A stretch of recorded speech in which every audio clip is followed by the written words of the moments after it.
Assalamualaikum warahmatullahi wabarakatuh.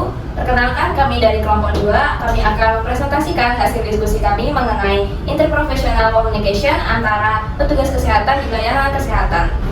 Selanjutnya untuk anggota kami, yang pertama ada saya sendiri yaitu Adinda Putri, kemudian ada Putri Diah Puspitasari, ada Zalsa Alfumansyah, ada Bilqis Adiba Farhana, ada Siti Nurul Fariha, ada Anissa Desdarianita, dan ada Stefani Luciana Kezia. Selanjutnya pembahasan pertama akan dimulai dari pendahuluan.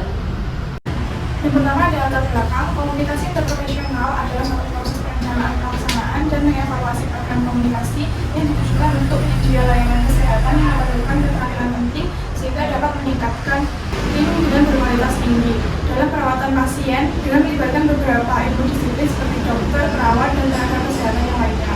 Menurut Joint Commission on Accreditation of Healthcare Organization, kesalahan medis menempati peringkat kelima dalam 10 penyebab kematian paling banyak di Amerika Serikat yang disebabkan keterlambatan pengobatan serta kesalahan fatal pada operasi.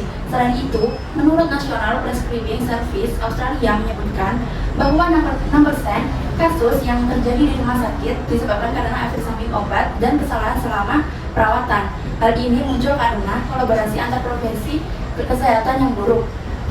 Kesalahan medis akibat miskomunikasi seringkali terjadi yang berujung pada keterlambatan pengobatan dan kekecewaan pasien seperti yang terjadi di Puskesmas Jati di Malang pada bulan Mei 2024 lalu. Dalam kasus ini, pasien BPJS yang seharusnya mendapatkan perawatan secara tepat waktu mengalami penundaan karena perawat tidak menyampaikan kondisi kritis pasien secara jelas kepada dokter jaga saat itu. Kepala Dinas Kesehatan Kota Malang mengatakan bahwa kejadian ini dikarenakan miskomunikasi antara tenaga medis. Dalam hal ini kita dapat menyoroti bahwa pentingnya pelatihan komunikasi bagi tenaga medis dan juga peningkatan sistem informasi di fasilitas kesehatan agar komunikasi antara tenaga medis dan keluarga pasien dapat terjalin secara lebih efektif dan juga mengurangi potensi kesalahan. Berikutnya ada tujuan umum. Tujuan dari buahnya penugasan ini adalah untuk memenuhi penilaian ujian tengah semester dan juga agar mahasiswa mengetahui lebih dalam mengenai interprofessional communication antara petugas kesehatan di pelayanan kesehatan. Yang kedua yaitu ada tujuan khusus, ada 4. Yang pertama yaitu memahami dampak komunikasi interprofesional terhadap hasil klinis pasien dan efisiensi kerja tim di pelayanan kesehatan. Yang kedua yaitu memahami hambatan komunikasi interprofesional. Yang ketiga, menganalisis faktor-faktor yang mempengaruhi efektivitas komunikasi interprofesional. Kemudian yang terakhir yaitu mampu menerapkan hal-hal yang dapat diterapkan untuk meningkatkan komunikasi interprofesional di layanan kesehatan. Selanjutnya ada tinjauan pustaka. Yang pertama ada Interprofessional Education and Collaborative Practice Framework. Pendidikan interprofesional untuk praktik kolaboratif diakui sebagai pendekatan efektif dalam meningkatkan layanan kesehatan yang kompleks. WHO menjelaskan bahwa pentingnya penerapan kerangka kerja internasional terpadu melalui kerangka kerja untuk tindakan pendidikan interprofesional dan praktik kolaboratif. Strategi antara klasifikasi internasional tentang fungsi, disabilitas dan kesehatan (ICF) dengan PEJP diyakini dapat memperkuat perawatan berbasis tim, berpusat pada individu, dan menggunakan pendekatan berbasis bukti melalui kesamaan bahasa lintas profesi. IPE memberikan peluang bagi berbagai profesi untuk belajar bersama guna mencapai tujuan bersama, membekali profesional kesehatan dengan keterampilan kolaborasi yang esensial dalam meningkatkan kualitas layanan dan hasil kesehatan masyarakat. Hubungan antara komunikasi interprofesional dan hasil perawatan pasien sangat berkaitan karena komunikasi interprofesional yang efektif antara profesional kesehatan dapat meningkatkan kerjasama tim, mengurangi morbiditas, serta meningkatkan perawatan, kesejahteraan, dan kepuasan pasien. Hal ini berdampak positif pada hasil perawatan pasien dan menurunkan biaya akibat kegagalan komunikasi. Karena proses komunikasi antara kesehatan profesional dan pasien mempunyai 2 fungsi utama, yaitu menetapkan hubungan yang berkelanjutan antara profesional dan pasien dan menyediakan pertukaran informasi yang diperlukan untuk memantau kondisi pasien. Kemudian menerapkan pengobatan masalah medis dan mengevaluasi efek penggunaan pengobatan pada seorang pasien serta kualitas kehidupan pasien. Selanjutnya adalah dampak komunikasi interprofesional terhadap hasil klinis pasien dan efisiensi kerja tim di layanan kesehatan. IBC bertujuan untuk meningkatkan kesehatan masyarakat, kualitas layanan, dan sistem kesehatan dengan praktik kolaboratif yang efektif, IPC meningkatkan kepuasan pasien, memperbaiki perawatan, dan mengurangi kesalahan medis, terutama pada daerah yang memiliki kesehatan yang buruk pada perawatan akut dan perawatan primer. IPC juga telah terbukti meningkatkan akses dan koordinasi layanan kesehatan, hasil kesehatan penyakit kronis, layanan sejawat, dan keselamatan pasien. Menurut Littlefield dan Smith 2010 menyatakan bahwa kolaborasi mengarah pada peningkatan efisiensi, peningkatan keterampilan, tingkat respon yang lebih besar, layanan yang lebih menyeluruh, meningkatkan inovasi dan kreativitas, serta perawatan yang berpusat pada klien. Oleh karena itu, kolaborasi antar tim melalui IPC menjadi landasan yang penting untuk meningkatkan layanan kesehatan dan meningkatkan status kesehatan masyarakat secara menyeluruh. Di dalam komunikasi interprofesional terdapat jenis dan juga bentuk. Komunikasi interprofesional dapat terjadi dalam berbagai jenis, contohnya seperti komunikasi antara dokter ruangan dengan dokter DPJP, kemudian komunikasi antara dokter dengan perawat atau bidan, komunikasi antara dokter perawat atau bidan dengan farmasi, komunikasi antara dokter perawat atau bidan dengan petugas laboratorium dan lain sebagainya. Kemudian bentuk komunikasi interprofesional menurut LAPUM 2020 ada 3. Yang pertama yaitu komunikasi verbal, yaitu jenis komunikasi yang terjadi melalui kata-kata, suara, intonasi, dan juga kecepatan. Yang kedua yaitu komunikasi nonverbal, komunikasi yang terjadi melalui ekspresi wajah, gerak tubuh, serta posisi gerakan tubuh. Kemudian yang terakhir yaitu komunikasi tertulis, komunikasi yang terjadi melalui kata-kata tertulis seperti gambar, simbol, diagram. Contohnya adalah rekam medis. Rekam medis merupakan bentuk komunikasi antar tenaga medis dalam memberikan pelayanan kesehatan. Selanjutnya ada manfaat komunikasi interprofesional.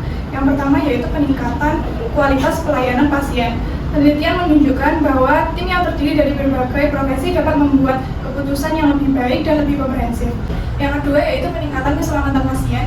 Komunikasi yang efektif dapat membantu mencegah kesalahan medis yang sering terjadi akibat miskomunikasi. Juga dapat meningkatkan pemahaman pasien tentang kondisi mereka dan pentingnya mengikuti rencana pengobatan.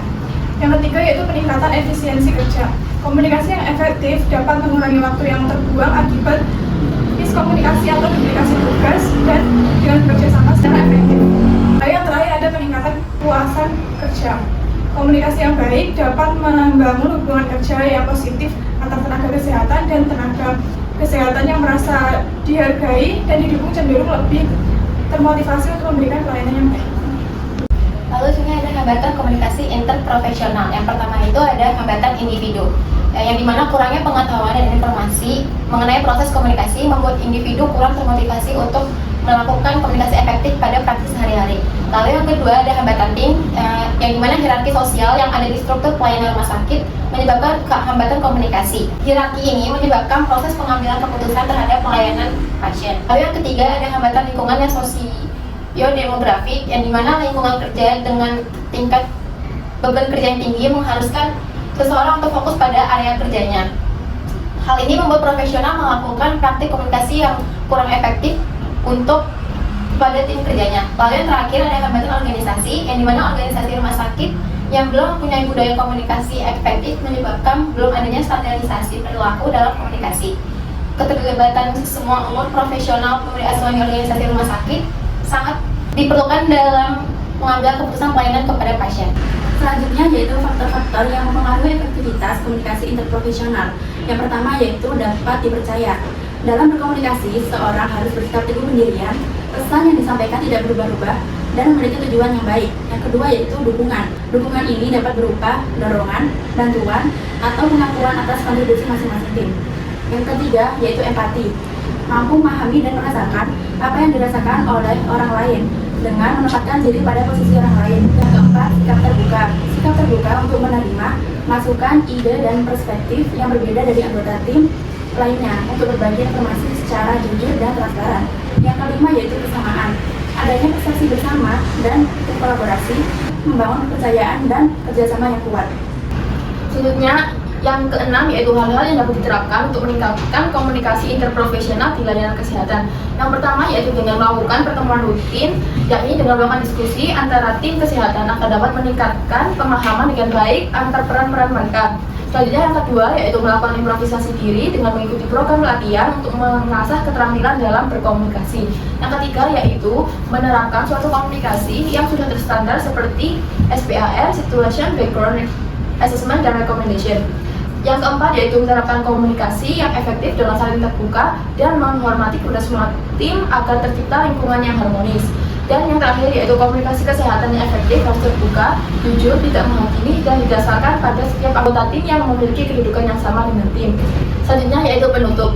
Kesimpulan, komunikasi interprofesional merupakan suatu proses dalam perencanaan pelaksanaan dan pengevaluasi program komunikasi yang ditujukan untuk penyedia layanan kesehatan yang memerlukan keterampilan penting untuk meningkatkan fungsi tim yang berkualitas tinggi. Proses komunikasi antara kesehatan profesional dan pasien mempunyai dua fungsi utama, yaitu untuk menetapkan hubungan yang berkelanjutan antara profesional pasien dan menyediakan pertukaran informasi yang diperlukan untuk menilai kondisi kesehatan pasien, menerapkan pengobatan masalah medis, dan mengevaluasi efek pengobatan pada seorang pasien serta kualitas kehidupan pasien.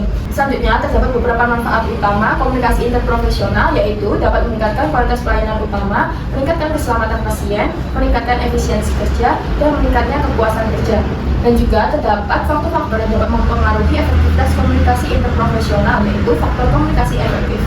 Selain itu, ada hal yang perlu diterapkan untuk meningkatkan komunikasi interprofesional di pelayanan kesehatan, yaitu dengan melakukan pertemuan rutin untuk melakukan diskusi, mengimprovisasi diri menjadi lebih baik, dan menerapkan komunikasi yang sudah terstandarisasi, yaitu SBAR, Situation, Background, Assessment, dan Recommendation. Misalnya, kesuksesan tim bergantung pada kolaborasi yang baik.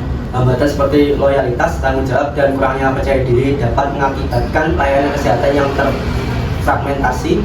Komunikasi yang buruk antar profesi harus diperbaiki untuk menghindari miskomunikasi, memfasilitasi dokter dan pasien agar lebih baik, serta meningkatkan kepuasan pasien. Perbaikan sistem kesehatan penting untuk menciptakan layanan kesehatan yang responsif dan terkoordinasi dengan baik. Nah, itu tadi presentasi dari kelompok 2. Apabila teman-teman ada pertanyaan, bisa ditulis di kolom komentar di bawah. Sekian presentasi dari kelompok kami. Wassalamualaikum warahmatullahi wabarakatuh.